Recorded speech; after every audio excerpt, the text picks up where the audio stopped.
Dans ce chapitre, nous verrons comment indenter nos pages web et comment nous pouvons commenter. Avant de commencer, d'abord, je vais vous expliquer ce que veut dire par indenter et commenter. Tout d'abord, je vais commencer par commenter. Qu'est-ce que veut dire par commenter?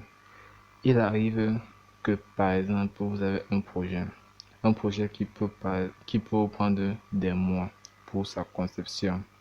Et maintenant, vous êtes en train de travailler sur ça. Bien, vous travaillez sur ça et votre code s'étend déjà à plus de 1000 lignes de code. Vous voyez, c'est énorme. Maintenant, il faudrait que si vous passez 2 mois de repos et que, ou bien 2 mois ou une semaine ou 2 semaines et que vous reveniez sur votre code, il faudrait que vous soyez capable de lire ce que vous avez, donc de comprendre votre propre code. Alors c'est donc là que va intervenir les commentaires. Les commentaires, c'est aussi, par exemple, s'il y a un projet où il y a 3 développeurs, vous êtes chargé de développer un côté.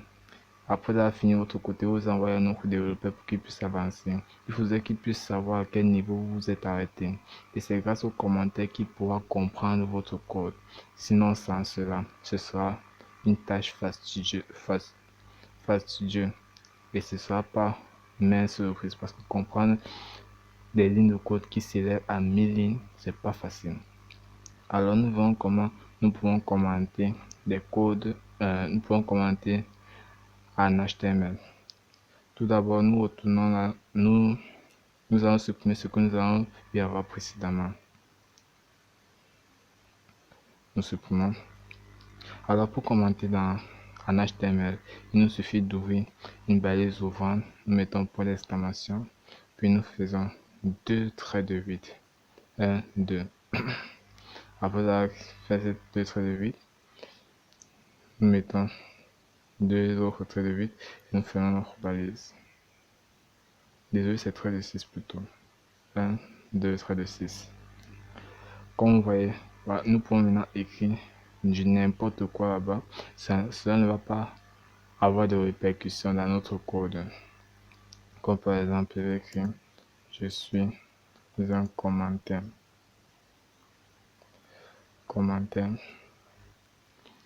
Puis on va accompagner cela d'un paragraphe.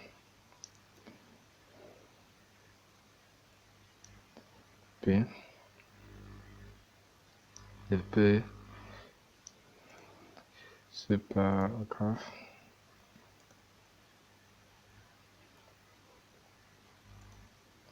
me permet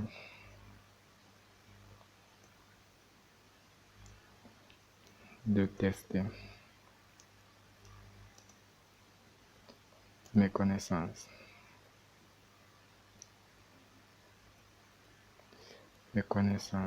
Et voilà, c'est bon, on peut sauvegarder. Nous allons voir que ce que nous avons écrit ici ne va pas s'afficher dans notre navigateur car il n'a aucune répercussion sur notre code. Il nous permet de mieux comprendre notre code. Alors, on se dirige vers notre navigateur, on actualise. Vous voyez, nous sommes là.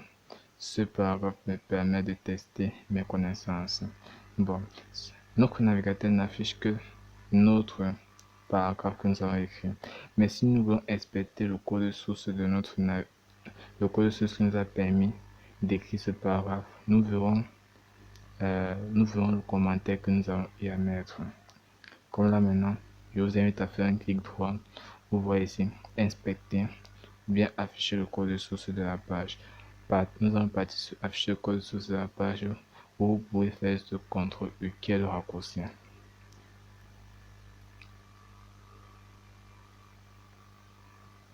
Voilà, vous voyez, voici le commentaire que nous avons eu à mettre. Il n'est visible que dans l'inspecteur de code. Maintenant, nous retournons à notre page web. Étant donné que nous avons vu comment nous pouvons insérer les commentaires, je vous invite à le faire si vous avez des longs projets, car cela sera bénéfique pour vous. Et franchement, lorsque vous avez des longs projets, il est vraiment conseillé d'y insérer des commentaires pour question de bonne pratique, mais aussi de lisibilité, car on ne sait jamais ce qui peut se passer. Maintenant, nous allons voir comment nous pouvons indenter notre code source. L'indentation nous permet juste de rendre notre code lisible. Comme là maintenant, suivant les hiérarchies de notre code, nous avons en premier élément l'élément HTML, puis l'élément HTML qui n'est autre que l'élément racine de notre code.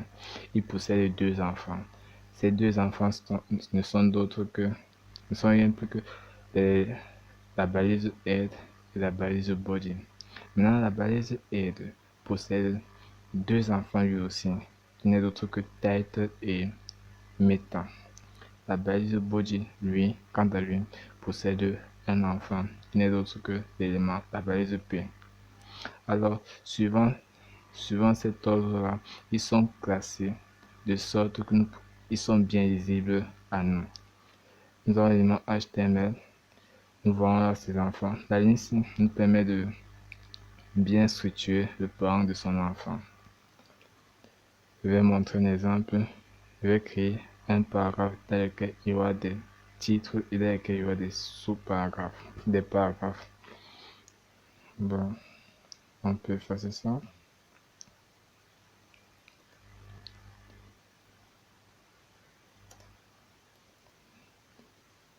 Désolé, récupérer.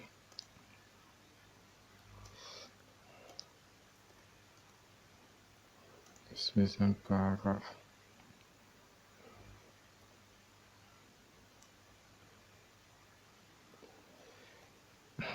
Dans notre paragraphe, nous pouvons mettre, commençons par H1. H1. Je suis un premier titre en H1. Maintenant, dans notre paragraphe, nous pouvons y insérer un élément div.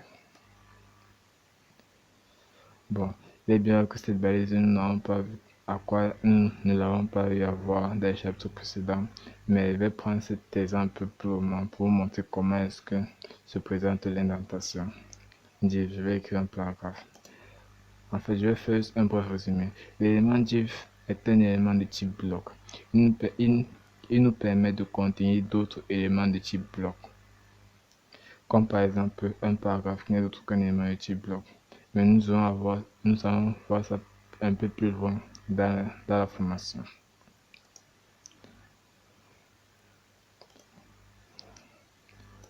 Je suis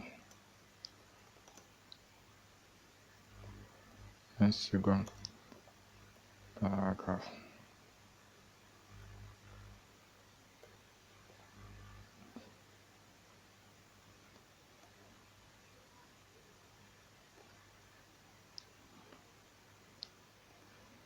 Je peux aussi y insérer un autre div à l'intérieur. C'est ce que je vais faire pour le moment. Je vais pas aller. Je mets un élément P.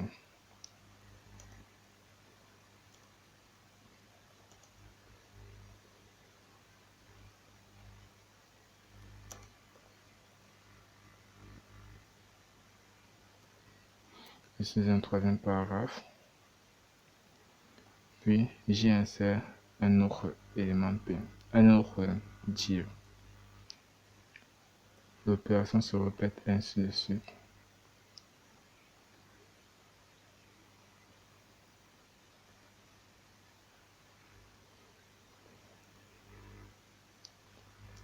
Je suis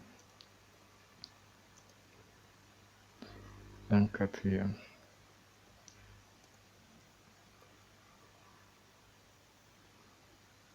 Je suis un quatrième paragraphe. Voilà. Je pense que cet exemple sera suffisant pour vous montrer comment se présente l'indentation. Nous avons là notre body, qui est le parent à eux tous Notre body maintenant, il possède un enfant, deux enfants et trois enfants. Maintenant, nous constatons que notre Dieu, à lui, il possède d'autres enfants. Nous avons là un enfant qui possède, deux enfants qui possèdent. Maintenant, parmi ces enfants, nous avons un autre Dieu, lui qui possède aussi d'autres enfants. Alors, nous voyons que notre code est assez lisible.